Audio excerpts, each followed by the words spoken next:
सभी को मैं Navneet Gautam's classes of physics में आप सभी का स्वागत करता हूं। न्यूटोनियन मैकेनिक्स के एमसीक्यूज आप लोग कर रहे हैं और चैप्टर है आपका वेव मोशन। उसमें मैंने आपको क्वेश्चन नंबर 22 तक करा दिए थे। आइए 23 से करते हैं आज के क्वेश्चन। तो क्या कहा, चूज इनकरेक्ट। आपके सामने क्वेश्चन होगा, पढ़ो। आपको इनकरेक्ट चुनना है यानी गलत। तो नंबर ए में क्या कहा, पढ़ते हैं। नंबर ए में आपसे कहा इन स्टेशनरी वेव, जो स्टेशनरी वेव होती है ना यानी अप्रगामी तरंग जो होती है, the distance between A node and nearest anti node. ठीक है, देखो इस तरीके से है ना, ऐसे ये जो ये हैं ये नोड्स होते हैं और ये जो ये पॉइंट है ये एंटी नोड्स होते हैं। तो कह रहा है नोड और एंटी नोड के बीच की डिस्टेंस कितनी होती है। तो नोड और नोड के बीच और एंटी नोड के बीच तो λ/2 होती है। ठीक है, जब ये पूरी λ/2 है दो नोड्स के बीच, तो नोड और एंटी नोड के बीच की कितनी हो जाएगी, λ/4। तो इसका मतलब है ऑप्शन नंबर ए तो सही कह रहा है। ठीक है जी, बी पे आओ। बी में आपसे कहा nodes are points of minimum displacement. Nodes minimum displacement के पॉइंट है, बिल्कुल सही बात है। ठीक है, सी देखो, सी में आपसे कहा उसने, देखो सी में क्या कहा, anti nodes are points of maximum displacement and minimum strain. तो मैक्सिमम डिस्प्लेसमेंट के पॉइंट होते हैं एंटी नोड्स, बिल्कुल सही बात है। तो अब तो डी बचा, वही गलत होगा, पढ़ लेते हैं। लेकिन in a stationary wave energy is transmitted from, है ना, in the medium from one point to another. मैंने बताया स्टेशनरी वेव जो है ना एनर्जी का ट्रांसमिशन नहीं करती, एनर्जी को एक स्थान से दूसरे स्थान तक लेके नहीं जाती हैं, क्योंकि मीडियम में रेस्ट में रहती हैं। तो इसका मतलब ये वाला पॉइंट गलत है। वो कह रहा है कि ट्रांसमिट करती है लेकिन करती नहीं है, तो ये वाला पॉइंट गलत है। लेकिन आपको गलत बताना था, तो ये आपका ऑप्शन सही हो जाएगा, यानी आपको इसका गोला भरना है। ठीक है, तो क्वेश्चन नंबर 23 का डी ऑप्शन आपका करेक्ट हो जाएगा, कोई दिक्कत इसमें नहीं होगी। चलो, स्टेशनरी वेव का कॉन्सेप्ट यदि आपने थ्योरी में पढ़ा होगा तो आपको ये क्वेश्चन अच्छे से समझ में आया होगा। आइए 24 देखते हैं। 24 में क्या कहा, the equation of stationary wave. जो स्टेशनरी वेव की इक्वेशन है वो कौन सी होगी। ठीक है, देखो भैया, y बराबर a sin omega T minus के एक्स। ठीक है, इस तरीके से होती है प्लेन प्रोग्रेसिव वेव। ये प्रोग्रेसिव वेव की इक्वेशन है। ठीक है जी, तो मान लो इस तरीके से। ठीक, बल्कि एक बात सुनो आप, स्टेशनरी वेव कब बनती है। स्टेशनरी वेव तब बनती है जब दो वेव्स है ना अपोजिट डायरेक्शन में चलती हैं, है ना, एक दूसरे की। तो उनके सुपरपोजिशन के फलस्वरूप बनती है जो स्टेशनरी वेव होती है। ठीक है, तो y1 बराबर मान लो ये कैसे चल रही है।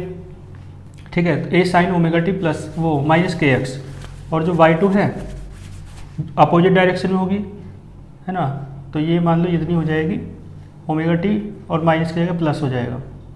ठीक है, क्लियर है। ये मैंने बताया था कि यदि प्लस एक्स डायरेक्शन में चलती है तो इक्वेशन ये है, माइनस एक्स डायरेक्शन में चलेगी तो इक्वेशन ये है।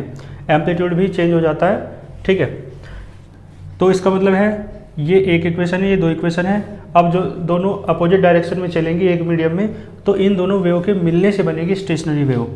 तो सुपरपोजिशन के कारण, तो सुपरपोजिशन ला लगाओ। ठीक है, y बराबर y1 रखो a sin omega T minus के एक्स, और यहाँ पे क्या है, बीच में माइनस आ जाएगा, a sin omega T plus के एक्स है। हालांकि मैं डायरेक्ट भी बता सकता हूँ, लेकिन करके ही बता दूँ ना, तभी अच्छे से समझ में आएगा कि इक्वेशन क्या होगी स्टेशनरी वेव की। देखो a कॉमन आया तो sine c minus sine d. Sine c minus sine d का फॉर्मूला क्या होता है, 2 cos c plus d by 2। ठीक है, तो सी प्लस डी बाई 2, तो क्या आ जाएगा, देखो 2 ओमेगा टी अपॉन 2, है ना, ओमेगा टी बचेगा और ये आपका कट जाएगा के एक्स। तो ठीक है, सी प्लस डी को जोड़ोगे तो के एक्स कटेगा, 2 ओमेगा टी अपॉन 2 बचेगा, तो ओमेगा टी बचा केवल। इनटू क्या होता है, sine c minus sine d का formula 2 cos c plus d by 2 into sine d minus c by 2। ठीक है ना, तो डी माइनस सी, इसमें से ये घटा लो तो ओमेगा टी कट जाएगा, 2kx अपॉन 2 बचेगा, यानी kx, 2 से 2 भी कट जाएगा। समझ पा रहे हो ना, बहुत बेसिक कैलकुलेशन है, इसलिए मैं ज़्यादा करके दिखा नहीं रहा क्योंकि आप मैथमेटिक्स के स्टूडेंट हैं। ठीक है जी, तो ये आ गई y बराबर 2a। अब इससे मैच कर दो, कौन सा ऑप्शन मैच होगा 24वें का, बल्कि एम्पलीट्यूड की जगह इन्होंने वाई नोट ले रखा है। ठीक है, एम्पलीट्यूड इन्होंने ए की जगह कितने ले रखा है, वाई नोट, तो वाई नोट ले लो। तो 2y नोट साइन के एक्स को पहले लिख रखा है ए ऑप्शन में देखो, और इनटू कोस ओमेगा टी को बाद में लिख रखा है। ठीक है जी, तो ये आपकी इक्वेशन आ गई। एम्पलीट्यूड को इन्होंने क्या मान लिया, वाई नोट।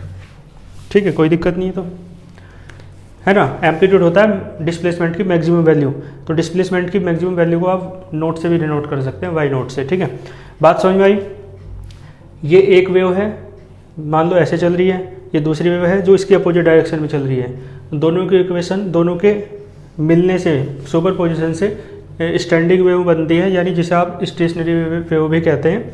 तो सुपर पोजिशन ला लगाया, ए कॉमन लिया, sign c minus sine d का फॉर्मूला लगाया, कैलकुलेट करके आपका ये आ गया। ठीक है, तो इसका ऑप्शन नंबर ए करेक्ट हो जाएगा। देखो ये इक्वेशन ऑप्शन नंबर ए में है। क्लियर है जी, तो मैंने पूरा एक्सप्लेन कर दिया है, बाकी है ना डायरेक्ट भी बता सकते थे। तो आप याद ही रखना कि जो स्टेशनरी वेव की इक्वेशन है वो ये होती है। ठीक है, कैसे होती है मैंने बता दिया। अब मैं डायरेक्ट बताता तो फिर आप सोचते कैसे होती है। ठीक है जी, क्वेश्चन नंबर देखो इसके बाद नेक्स्ट 24 के बाद 25। देखो क्या कह रहा है, a wave is represented by the equation. ठीक है, एक वेव है जो इस इक्वेशन के द्वारा रिप्रेजेंट की जा रही है, के एक्स माइनस ओमेगा टी। तो is superposed with another wave, दूसरी वेव के साथ मिलती है और क्या बनाती है, फॉर्म ए स्टेशनरी वेव, और स्टेशनरी वेव बनाती है सच दैट, इस प्रकार कि जो x बराबर 0 है ना, x बराबर 0 पॉइंट, उस पर नोट मिलता है। नोट क्या मिलता है, नोट नहीं नोड मिलता है। नोड एंटी नोड आप समझते हो ना, नोड पे डिस्प्लेसमेंट 0 होता है, यानी नोड मिलेगा तो इसका मतलब डिस्प्लेसमेंट क्या होगा, 0। ठीक है, तो एक इक्वेशन तो ये है, तो पूछ रहा है दूसरी इक्वेशन क्या होगी। ठीक है, दूसरी इक्वेशन बताओ उस कंडीशन के लिए जब x बराबर 0 पर नोड मिले। तो मैंने बताया एक इक्वेशन यदि ये है ना प्लेन प्रोग्रेसिव वेव की, तो दूसरी वेव क्या लेते हैं, a। ठीक है, कोस, वो साइन में थी, ये कोस में, कोई दिक्कत नहीं, के एक्स, और माइनस की जगह हो जाएगा प्लस, और यहाँ भी माइनस आएगा। ठीक है जी, इस प्रकार की दो वेव से मिलकर ही बनती है स्टेशनरी वेव।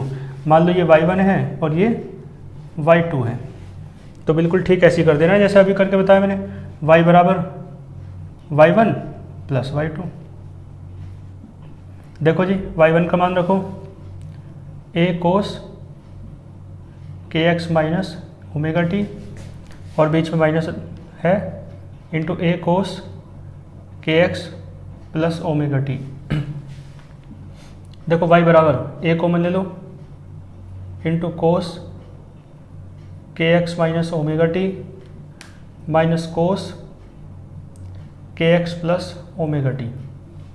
ठीक है जी, फिर भी लगाओ, कौन सा फॉर्मूला लगेगा, तो बाहर ले लो, कोस सी माइनस कोस डी का क्या होता है, कोस सी माइनस कोस डी का फॉर्मूला। ठीक है, हालांकि मुझे लग रहा है इसे करने की ज़रूरत नहीं है। ठीक है, क्यों ज़रूरत नहीं है, क्योंकि आपको केवल इक्वेशन बतानी थी, मतलब इक्वेशन बतानी थी, और इक्वेशन कौन सी बतानी थी कि जिससे मिलकर स्टेशनरी वेव बनेगी। तो स्टेशनरी वेव बन के आ जाएगी, है ना। तो स्टेशनरी वेव किससे मिलकर बन रही है, एक इक्वेशन ये है तो दूसरी ये होगी, तो इसका मतलब है इक्वेशन बतानी थी तो ये हो जाएगी। बाकी इसे सोल्व करोगे पूरे को तो स्टेशनरी वेव निकल के आएगी। ठीक है, क्लियर है। चलो एक बार जब भी कर लेते हैं। देखो cos c minus cos d का फॉर्मूला क्या होता है,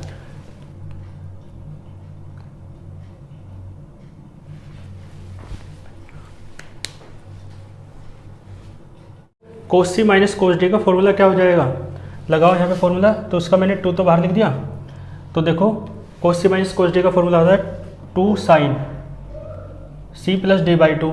देखो ये दोनों तो कटेंगे, ओमेगा टी, 2 के एक्स अपॉन 2 बचेगा, यानी के एक्स। और into sine d minus c by two. तो डी माइनस सी करोगे तो देखो ओमेगा टी बचेगा, केवल के एक्स कट जाएगा, तो 2 ओमेगा टी अपॉन 2 यानी ओमेगा टी। तो ये बचा। अब देखो उसने क्या कहा कि एक्स बराबर 0 पर जो नोट मिलता है, नोट मिलेगा, यानी नोट मिलने का मतलब है कि वाई बराबर क्या होगा 0, क्योंकि देखो नोड मिलने का मतलब है डिस्प्लेसमेंट 0, ये बात पता है ना, डिस्प्लेसमेंट मिनिमम होता है नोड पर। तो यहाँ देख के बताओ, यदि आप x बराबर 0 रखते हो इस इक्वेशन में, तो y बराबर में क्या मिल जाएगा साइन 0, साइन 0 की वैल्यू 0, तो y भी पूरा क्या मिला 0। इसका मतलब x बराबर 0 पर डिस्प्लेसमेंट कितना हो गया 0, और डिस्प्लेसमेंट 0 यानी मिनिमम हो गया, तो क्या मिलेगा नोड। ठीक है, क्या मिलेगा नोड। तो इसका मतलब है ये बात सेटिस्फाई हो रही है। ठीक है, कौन सी बात सेटिस्फाई हो रही है कि यदि ये इक्वेशन ले हम, ठीक है, तो x बराबर 0 पर नोड मिलता है, यानी डिस्प्लेसमेंट y का 0 हो जाता है, और एक स्टेशनरी वेव बनती है ये वाली। ठीक है, ये स्टेशनरी वेव बनती है। ठीक है, इन दोनों वेव की हेल्प से। तो आपसे पूछा था पहली वेव की इक्वेशन दे रखी थी, दूसरी वेव की इक्वेशन आपसे पूछी है, तो ये हो जाएगी दूसरी वेव की इक्वेशन। ऑप्शन पढ़ लो कौन सा है, 25 का कौन सा हो जाएगा, ए साइन ये वाला माइनस ए कोस, कौन से वाला है माइनस का ए कोस। ऑप्शन नंबर कौन सा है, देखो एक गलती कर रखी है, बी और सी ऑप्शन बिल्कुल सेम दे रखे हैं, है ना, कितनी गलती है इस बुक में। तो बी वाला ऑप्शन आप करेक्ट कर लो, लेकिन बी वाले ऑप्शन में बीच में प्लस कर लेना। ठीक है, तो बी वाला ऑप्शन करेक्ट हो जाएगा आपका, यदि इसमें बीच में प्लस कर लोगे तो ऑप्शन में, तो इसका मतलब है option number b is the answer. ठीक है, क्लियर है। ठीक है जी, तो माइनस का ए कोस के एक्स प्लस ओमेगा टी, ये आपका आंसर हो जाएगा। समझ गए होंगे इस क्वेश्चन को। चलो फिर इसके बाद चलते हैं क्वेश्चन नंबर 26 पर।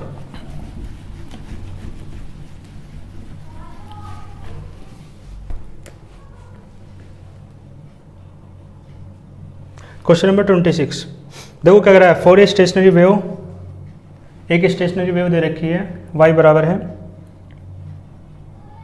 4 साइन पाई एक्स अपॉन 15, ठीक है, इंटू कोस 96 पाई और इंटू में t है। तो डिस्टेंस पूछ रहा है आपसे node and next anti node.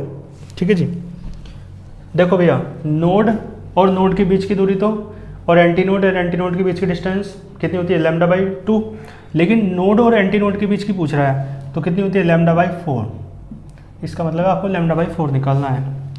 तो इसके देखो एक इक्वेशन होती है y बराबर ए साइन, अभी लिखी थी ना, के एक्स स्टेशनरी वेव की equation into cos omega T. इसमें देखो यदि ए साइन के का मान क्या होता है, पढ़ा रखा है 2 पाई अपॉन लैम्डा, एक्स हो जाएगा इंटू कोस, ओमेगा का मान होता है ओमेगा की चलो रखने की जरूरत नहीं है। ठीक है, ओमेगा के मान भी होते हैं, 2 पाई एन होता है, कई तरीके के मान होते हैं।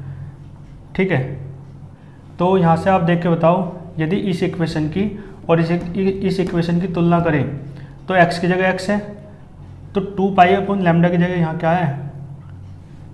ठीक है, तो 2 पाई अपॉन लैम्डा की जगह यहाँ क्या है पाई अपॉन 15, पाई से पाई कटा, लैम्डा बराबर कितना आया, क्रॉस मल्टीप्लाई करोगे 30, आपको लैम्डा बाई 4 निकालना है, तो 30/4 यानी 15/2 यानी 7.5।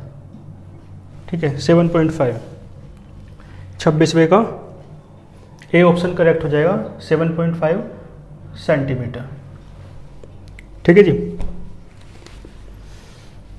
चले क्वेश्चन नंबर 27 देखो।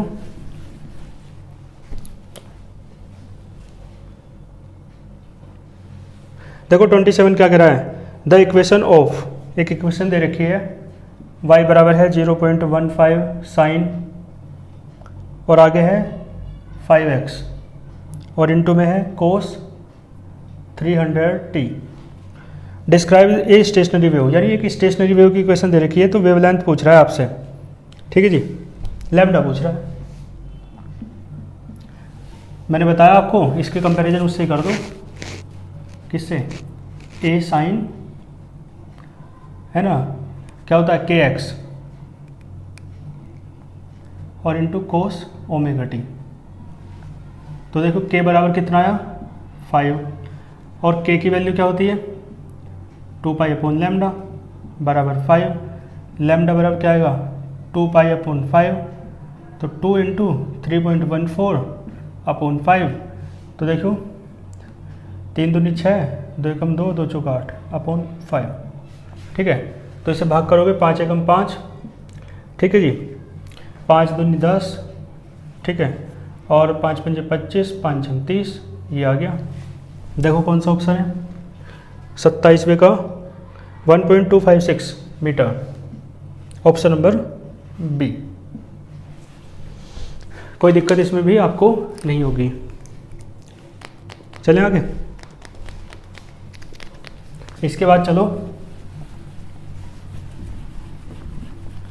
क्वेश्चन नंबर आपका है 28। पढ़ो। 28 में क्या कह रहा है, यूनिफॉर्म स्ट्रिंग है जिसकी लेंथ L है, जिसका मास कैपिटल M है, दोनों एंड से फिक्स्ड है, बंधी हुई है, जिसमें टेंशन कैपिटल T है। तो फ्रीक्वेंसी पूछी है। देखो एक फॉर्मूला आप जानते हो, V बराबर होता है तनी हुई डोरी में जो वेलोसिटी है ट्रांसवर्स वेव की, वो ये होती है, मैंने करा रखा है डेरिवेशन। ठीक है, और आपसे यहाँ कहा देखो जो स्मॉल m है ना, ये मास होता है ऑफ यूनिट लेंथ का मास होता है ये। ठीक है भैया, तो लेंथ तो L है, ठीक है जी। तो देखो यूनिट लेंथ का मास तो m है, तो L लेंथ का मास कितना होगा m इंटू एल, और टोटल मास को आप कैपिटल M से डिनोट कर रहे हो, तो कैपिटल M बराबर है small m into capital L। तो यानी स्मॉल m बराबर क्या है capital M upon capital L। ये कॉन्सेप्ट समझ आया। और फिर आगे क्या कहा, चलो आपको निकालना है फ्रीक्वेंसी। ठीक है, एक फॉर्मूला होता है V बराबर n लैम्डा, है ना, लेकिन फ्रीक्वेंसी को यहाँ f मान लो, f लैम्डा। ठीक है जी, बताऊंगा क्यों। f लैम्डा और ये under root t upon small m की वैल्यू रख दो कैपिटल M अपॉन, मैं कैपिटल L था वो ऊपर पहुंच गया।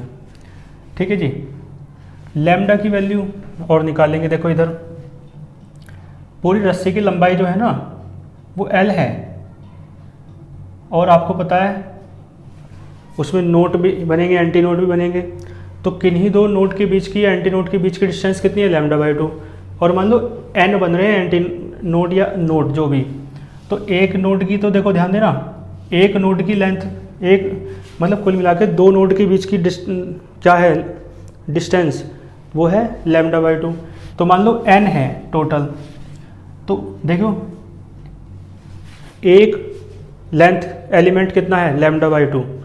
ठीक है, एक लेंथ एलिमेंट कितना है λ/2, और मान लो ऐसे ऐसे कितने लेंथ एलिमेंट हैं n है पूरी रस्सी में, λ/2 λ/2 λ/2, इन सारे λ/2 को जोड़ दोगे तो पूरी लेंथ आ जाएगी नहीं। तो L बराबर है n इंटू λ/2। तो यहाँ से ठीक है, n क्या है इंटीजर है, पूर्णांक। ठीक है जी, यानी इस तरीके से देखो आप, जैसे पूरी रस्सी है, इसमें इस तरीके से ये बन रही है। ठीक है, देखो ये बन रही है नोट, ये बन रहे हैं एंटी नोट। ठीक है जी, तो इसका मतलब है देख के बताओ, 3 एलिमेंट दिख रहे हैं आपको यहाँ, इसमें नहीं, इसमें आपको 3 एलिमेंट दिख रहे हैं।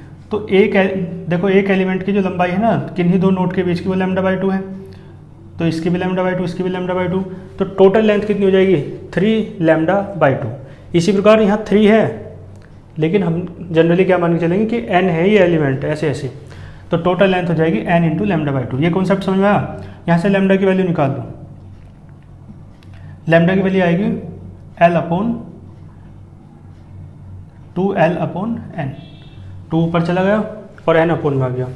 यहाँ पे लैम्डा की वैल्यू रख दो एफ इंटू लेमडा की वैल्यू है 2L/n अंडर रूट TL/कैपिटल M।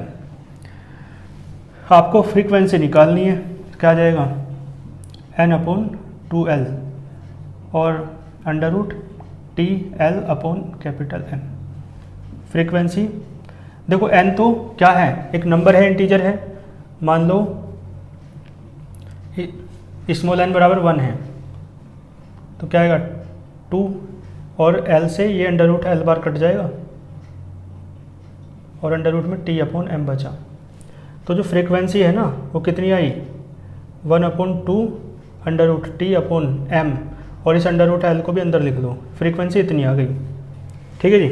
अब ऑप्शन देखो क्वेश्चन नंबर 28 के जो ऑप्शन दे रखे हैं फ्रीक्वेंसी को n से डिनोट कर रखा है, चलो कोई दिक्कत नहीं है ना, n से कर लो तो कोई दिक्कत नहीं है। तो n बराबर होना चाहिए क्या 1/2।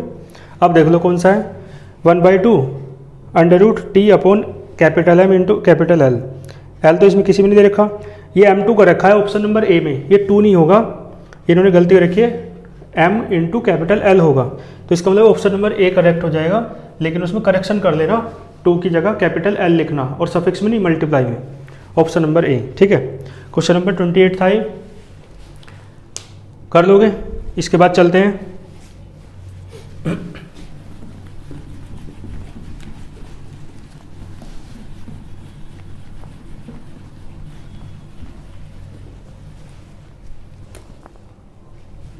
क्वेश्चन नंबर 28 वो 29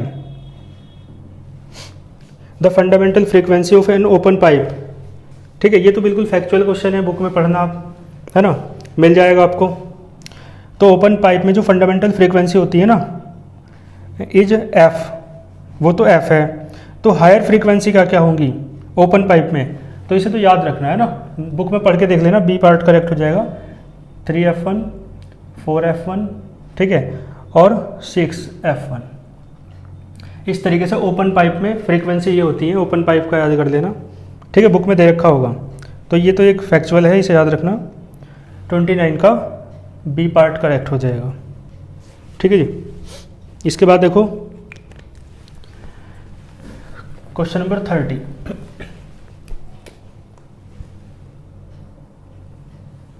देखो 30 में क्या कहा, कह रहा है radius density and tension of a string, किसी स्ट्रिंग की इतनी इतनी दे रखी, मतलब क्या कहा आर ट्वाइस, डबल है, किससे डबल है, द रेडियस डेंसिटी और tension of another string b. समझ गए, इसका मतलब जो ए स्ट्रिंग है उसकी रेडियस जो है वो डबल है स्ट्रिंग बी की रेडियस से, यानी सब कुछ डबल डबल है। तो इसने कहा जो लेंथ है ना यदि वो इक्वल है तो आपको रेशो बताना है फ्रीक्वेंसी का। ठीक है, दोनों स्ट्रिंग की फ्रीक्वेंसी का रेशो बताना है। ठीक है जी।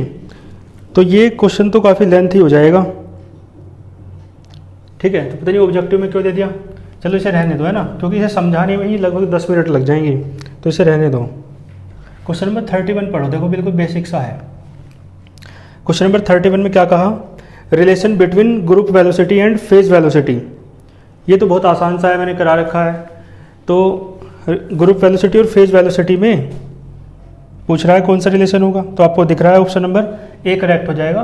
Vg बराबर होता है V minus lambda into D, क्या दे रखा है Vp से डिनोट कर रखा है। ठीक है, dVp, तो इसे भी P से कर लो और अपोन में क्या होता है डी लेमडा। क्लियर है, Vg है ग्रुप वेलोसिटी और Vp क्या है, ये है पार्टिकल वेलोसिटी या फेज वेलोसिटी जिसे आप कहते हैं। तो ऑप्शन नंबर ए करेक्ट हो जाएगा, और ये मैंने करा रखा है आपको बहुत अच्छे से, तो इसे आप कर लेंगे ऑप्शन नंबर ए। ठीक है जी। इसके बाद देखो 32 पर चलते हैं। देखो 32 क्या कह रहा है, for a free particle, free particle के लिए जो Vp और Vg है उसमें क्या रिलेशन होगा। फ्री पार्टिकल मैंने करा रखा है, देखो फ्री पार्टिकल मतलब जो नॉन डिस्पर्सिव मीडियम में करा रखा है ना, जिसमें जो देखो नॉन डिस्पर्सिव मीडियम में फॉर्मूला तो यही है वैसे, Vg बराबर क्या है Vp minus lambda into D Vp upon D lambda.